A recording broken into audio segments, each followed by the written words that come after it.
الحمد لله حمدا كثيرا مباركا فيه والصلاة والسلام على من لا نبي بعده.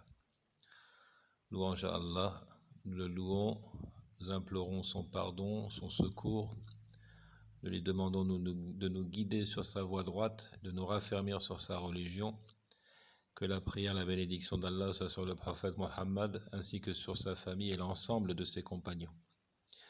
Al-Mas'alatu as-sadisatu ashra, 16e point. Al-iman bi wujud al-jinn wa anna minhum man yajri min ibni Adam majra ad-dam li irwa'ihim wa siyam yudayyiqu hadhihi al-majari alayhi. 16e point, la foi en l'existence des djinns.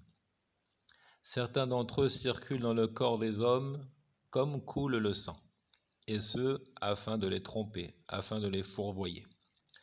Le jeûne permet de réduire ses conduits, de sorte qu'il n'ait plus d'emprise sur le jeûneur. فَلَا يَقْوَ عَلَى الصَّائِمِ وَمِنْهُمْ مَنْ يُصَفَّدُ عِنْدَ دُخُولِ شهر الصيام ففي الحديث الذي رواه مسلم إذا جاء رمضان فتحت أبواب الجنة وغلقت أبواب النار وصفدت الشياطين ومردت الجن. Dans le récit donc rapporté par Muslim, il nous dit que littéralement certains démons sont attachés, sont enchaînés pendant le mois du jeûne. Il dit alayhi salatu wassalam, lorsque vient le Ramadan, les portes du paradis sont ouvertes, les portes de l'enfer sont fermées et les démons sont enchaînés. Donc les démons, ce sont les djinns les plus rebelles, maradatul djinn.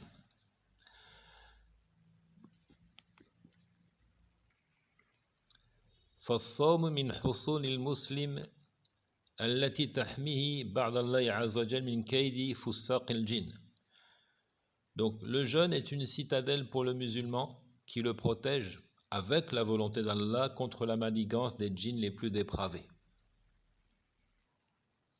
En effet, les djinns les plus dépravés, les démons, ont pour objectif de nous fourvoyer, de nous tromper, de nous leurrer, de nous faire sortir de la voie droite et de nous conduire progressivement vers l'enfer. Donc, quelle est la preuve que les djinns, comme nous l'avons dit ici plus haut, se déplacent dans le corps de l'homme, comme coule le sang? C'est le récit de Safiyatu bint Huyay, dans lequel le prophète alayhi salam donc recevait la visite de son épouse Safiya alors qu'il était en retraite pieuse dans la mosquée, donc pendant le Ramadan, ce qu'on appelle al-i'tikaf. Donc cet autre récit qui est aussi authentique nous permet encore de faire le lien entre la foi au djinn et le jeûne du Ramadan. Pendant la retraite pieuse, il recevait la visite de Safiya. Donc un soir, donc elle est venue le voir et il l'a raccompagné jusqu'à la porte de la mosquée. Et à cet instant, deux des auxiliaires des habitants de Médine sont passés. Et ils ont pressé le pas. Alors le prophète alayhi salam a dit « Ala rislikuma, inna Safiyatu bint Huyay » فقال سبحان الله يا رسول الله قال إن الشيطان يجري من ابن آدم مجرى الدم وإني خشيت أن يقذف في قلوبكما شرا أو شيئا في رواية. Donc ces gens ont pressé le pas, mais le messager les a interpellés en disant faites doucement, calmez-vous, ce n'est que Safiya, fille de Huyay. Et ils ont dit gloire à Allah, au messager d'Allah, comme s'ils voulaient s'innocenter d'une quelconque mauvaise pensée au sujet du prophète. Comment aurions pu penser du mal de toi? Mais il a dit le diable court dans le corps du fils d'Adam comme coule le sang. Je vais le traduire ainsi. Yajri min ibni Adam majra ad-dam. Il se déplace dans le corps du fils d'Adam comme coule le sang. Et j'ai eu peur qu'il ne jette dans vos cœurs, c'est-à-dire une mauvaise pensée. J'ai eu peur qu'il ne vous fasse croire de mauvaises choses à mon sujet. Qu'il vous insuffle, qu'il vous chuchote des mauvaises choses à mon sujet.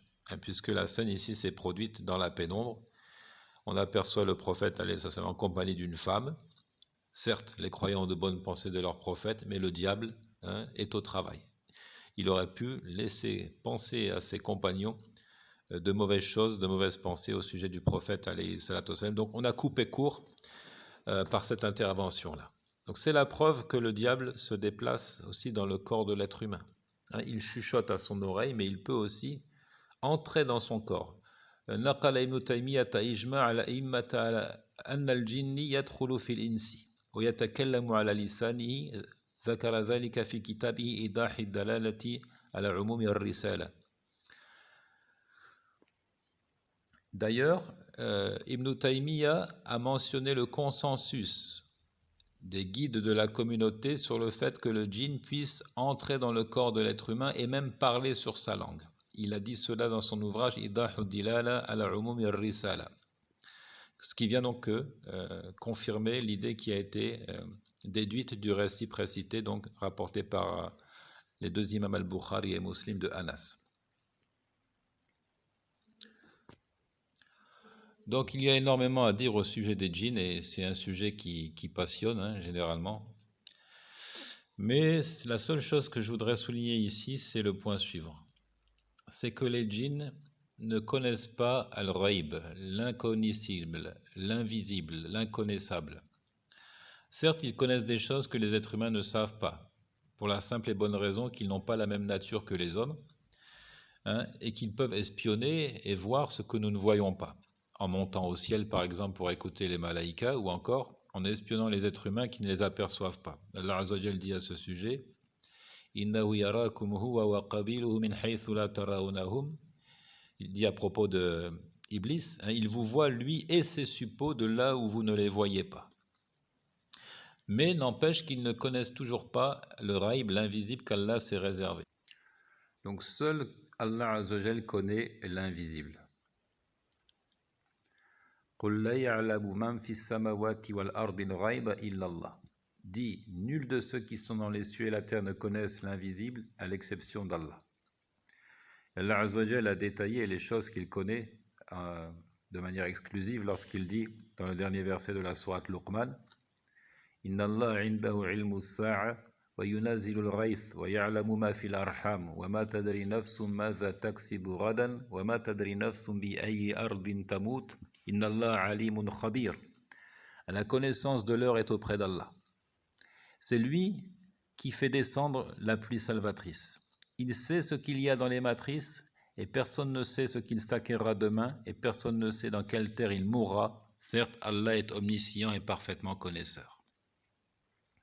Un verset témoigne clairement du fait que les djinns ne connaissent pas l'invisible, dans le récit de Sulaiman à lui la paix. Verset 14 de la sourate 34. فَلَمَّا قَضَيْنَا عَلَيْهِ الْمَوْتِ مَا دَلَّهُمْ عَلَى مَوْتِهِ إِلَّا دَابَّةُ الْأَرْضِ تَأْكُلُ مِنْ سَأَتَهُ فَلَمَّا خَرَّ تَبَيَّنَتِ الْجِنُّ أَنْ لَوْ كَانُوا يَعْلَمُونَ الْغَيْبَ مَا لَبِثُوا فِي الْعَذَابِ الْمُهِينِ. Quand nous eûmes décidé de sa mort, seules les petites bêtes de la terre leur indiquèrent qu'il était mort après qu'elles eurent rongé son bâton d'appui. Donc Sulaiman était mort, mais les djinns étaient asservis autour de son trône à Sulaiman et ils n'en savaient rien. C'est finalement donc le fait que les bêtes de la terre, c'est-à-dire les termites en quelque sorte, aient rongé son bâton jusqu'à ce qu'il s'effondre, c'est ça qui a indiqué aux djinns qu'il était bel et bien mort. Lorsqu'il s'écroula devant eux, les djinns se rendirent compte que s'ils avaient la science de l'inconnaissable, ils n'auraient pas supporté plus longtemps le supplice de l'avilissement. Donc les djinns ne connaissent pas l'invisible. Il faut marteler cette idée-là, répéter clairement.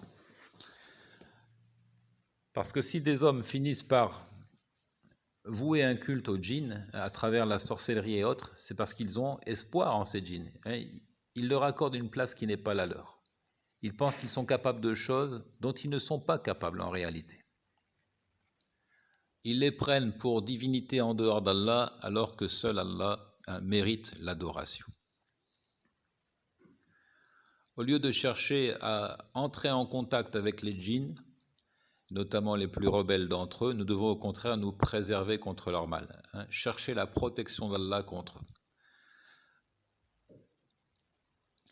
Et un des moyens de freiner leur emprise sur les êtres humains, de stopper leur manigance, c'est de jeûner pour réfréner les désirs et encore une fois, comme je l'ai dit, réduire leur capacité à s'introduire dans le corps des fils d'Adam. Wallahu ta'ala a'lam.